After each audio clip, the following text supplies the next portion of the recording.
what's going on, everybody? Lee Kirby Dicko Comics here. Boy, do I have a haul for you guys today.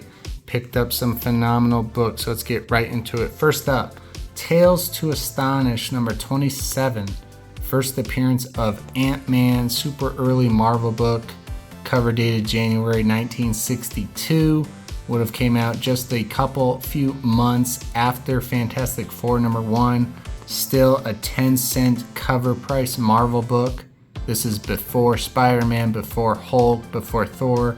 This is a super early Marvel book right here. Really tough to get in nice condition. This one is absolutely beautiful. And what's even cooler about this book, other than the really nice artwork on the inside here, which again I love because it's very early monster type of a story, is on the last page of this book, this copy was actually signed by Stan Lee right there at the bottom of the last page. So if that's not a reminder to always check your books, I don't know what is. So even the last page at the bottom, you'll have to be checking those Silver Age Marvel books because Stan Lee might have signed it. But that is a phenomenal pickup, super duper cool. Love that one. Next up, we're going back to the Golden Age. Picked up Captain America Comics number 4 from 1941. Amazing cover. Always love these timelies. Super early single digit cap right here. Great colors. Love the action. Again, Joe Simon, Jack Kirby.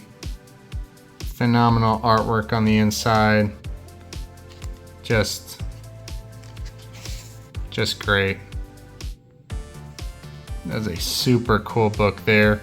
And what could better go along with that than another single digit cap? This is issue number 6. This is again a really cool book.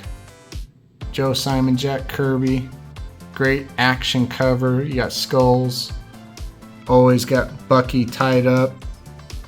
Cap saving the day. Nice red cover again. Cool artwork on the inside. Always phenomenal to get a Joe Simon and Jack Kirby book. So that is a really cool pair of books right there. Cap 4 and Cap 6. This next book, man, I absolutely love it. Marvel Mystery Comics number 2 from 1939. Now this is actually a facsimile cover. This is a color copy of the cover. So this is not original. What is original about this book is the interior. So this is a complete, very nice original interior for Marvel Mystery Comics number 2 from 1939, showing these amazing early stories of the Human Torch and the Submariner. Which, by the way, these are really nice pages for a book from 1939 and being a timely, which are always tough to get with nice page quality. And what a cool hero, by the way, Human Torch. I mean, my goodness, they made him super strong. I mean, cops would shoot bullets at him and there was just nothing you can do with the torch. There's the end of the Torch story. Then we get the Angel story next, which he is obviously the one on the cover. So they thought very highly of the Angel. But here we get to the end of the Angel story, and this is my favorite part of this book, the Submariner story by Bill Everett.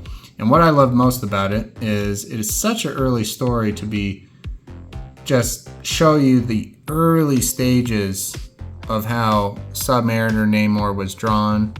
Obviously, he would go on to be drawn many different ways, even in the Golden Age, just from his head, his body, the size of him.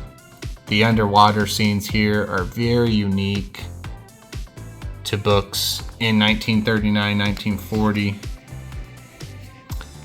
And again, the page quality on this book is just kind of mind-blowing for being from 1939. I mean, this is kind of just really incredible. And I love this story. This is the first time Submariner goes to New York.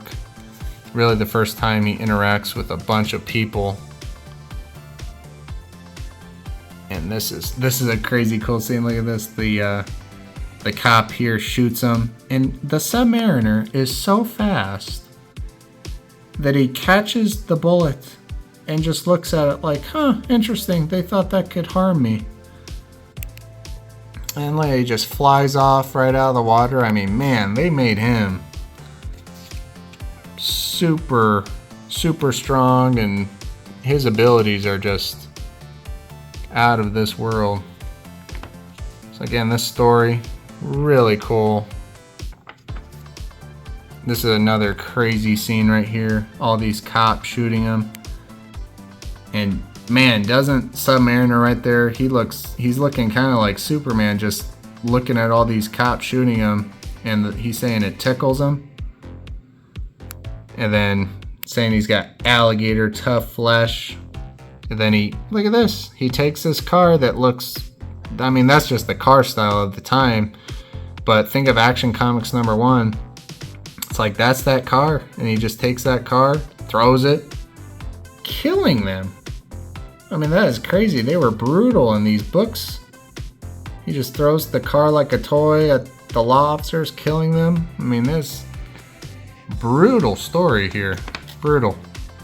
This is the end of the story right here. The end of the Submariner story.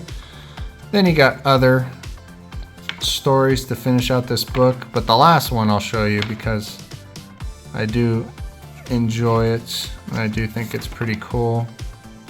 Once we get to it here, and you'll see why. Bam, right there, Adventures of Khazar the Great.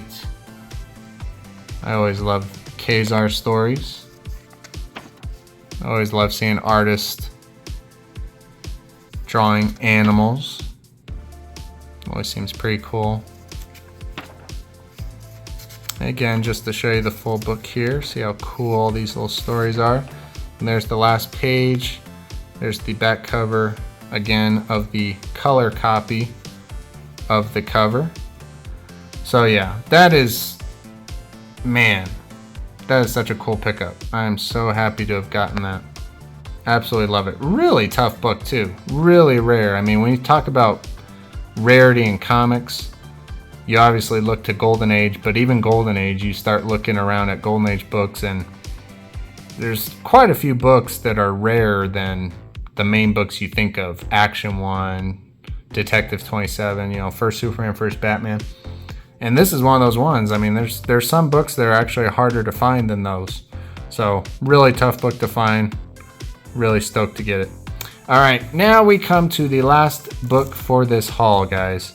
And this book is Action Comics #12. May 1939 cover date. The early Action Comics did not always have Superman on the cover, besides maybe this little logo right here. He was on the cover to Action 1. His next cover was Action 7. Then it was Action 10, 13, 15, on and on. Then he started getting covers every issue, but this was still within a first year of Superman's existence. He was very sporadic with his covers, and this is Action Comics #12. He is not the main feature on the cover.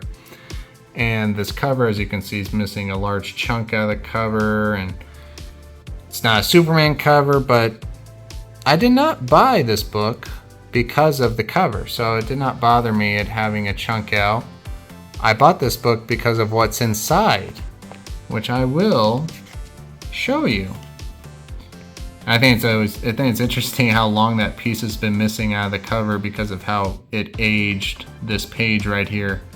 But so the inside, got this Superman story, Jerry Siegel, Joe Shuster. Very cool. And overall, the page quality on this book, again, as you can see, is just very supple. Very supple. Smells great.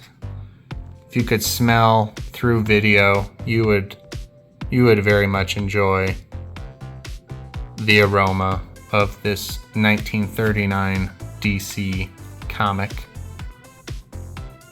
So we can see the early artwork of Superman, and I promise to show you in a moment why I bought this book and why it's probably one of the coolest things you will ever see.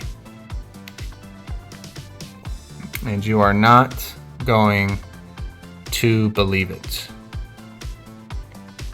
That I can assure you. But it's real. Alright, now we get to the last 2 pages of the Superman story. Pretty cool, pretty cool. Here's the last page of the Superman story. And this is the page to watch here. This is where I'm gonna show you what's so cool. So we get here, and we get to the bottom of this page, and here is, as you can see, the last panel of the Superman story. It says the end, but there's actually a panel to the right of it. What could that panel say? Well, let's see. This is the whole reason I bought this book, and I'm so excited to show you guys. Boom. This is a 1-panel advertisement that predates Detective Comics 27 by 2 weeks, therefore making this the first ever time anybody ever seen or heard anything about the Batman and what he looks like. So technically, you could say this is the first appearance of Batman. Obviously, he's not on the cover, it's not his origin story, it's not a full-length book with a bunch of pages of text and plot. But this is the first time that anybody would have ever seen Batman. Not just his name, not just the drawing, but both. This is the first ever time you see the Batman and what he looks like. That is crazy cool. I mean, think of that. I mean, and what a way DC to put it at the end of the Superman story. So, you know, this is the most popular book. There's no other superheroes around. And they're going to introduce Batman at the end of this Action Comics number 12. At the end of the Superman story, they're going to show you, don't miss it, the Batman. This new thrilling adventure strip starts in the May issue of Detective Comics. So this Action Comics number 12 came out 2 weeks before that Detective Comics number 27. Is that not unbelievable? I mean, I'm still like, I just get chills. I mean, this is just phenomenal. So yes, I wanted to share that with you guys. Thought you guys would enjoy that. I think it's extremely cool. Wouldn't believe me if I didn't show it to you, so that's why I had to show it to you. I had to take it out and show you in person, up close and personal, the first appearance of Batman. Dun dun dun. So there you go, guys. That is going to be the last book for this haul. Make sure to hit that like button down below if you love comics. Make sure to comment your favorite book from this haul down below. And boy, oh boy, do we have some tough choices. We got the second ever Marvel comic book. We have Action 12, the first appearance of Batman. We have Cap 4, Cap 6, and we have a Stan Lee signed beautiful first AntMan. Some tough choices, so I'd like to know your favorite down below. And if you haven't already, make sure to hit that subscribe button to see all my future comic book videos. So yeah, guys, that's going to be it. I'm Lee Kirby Dicko Comics. Thank you guys for watching, and I will see you guys in my next video.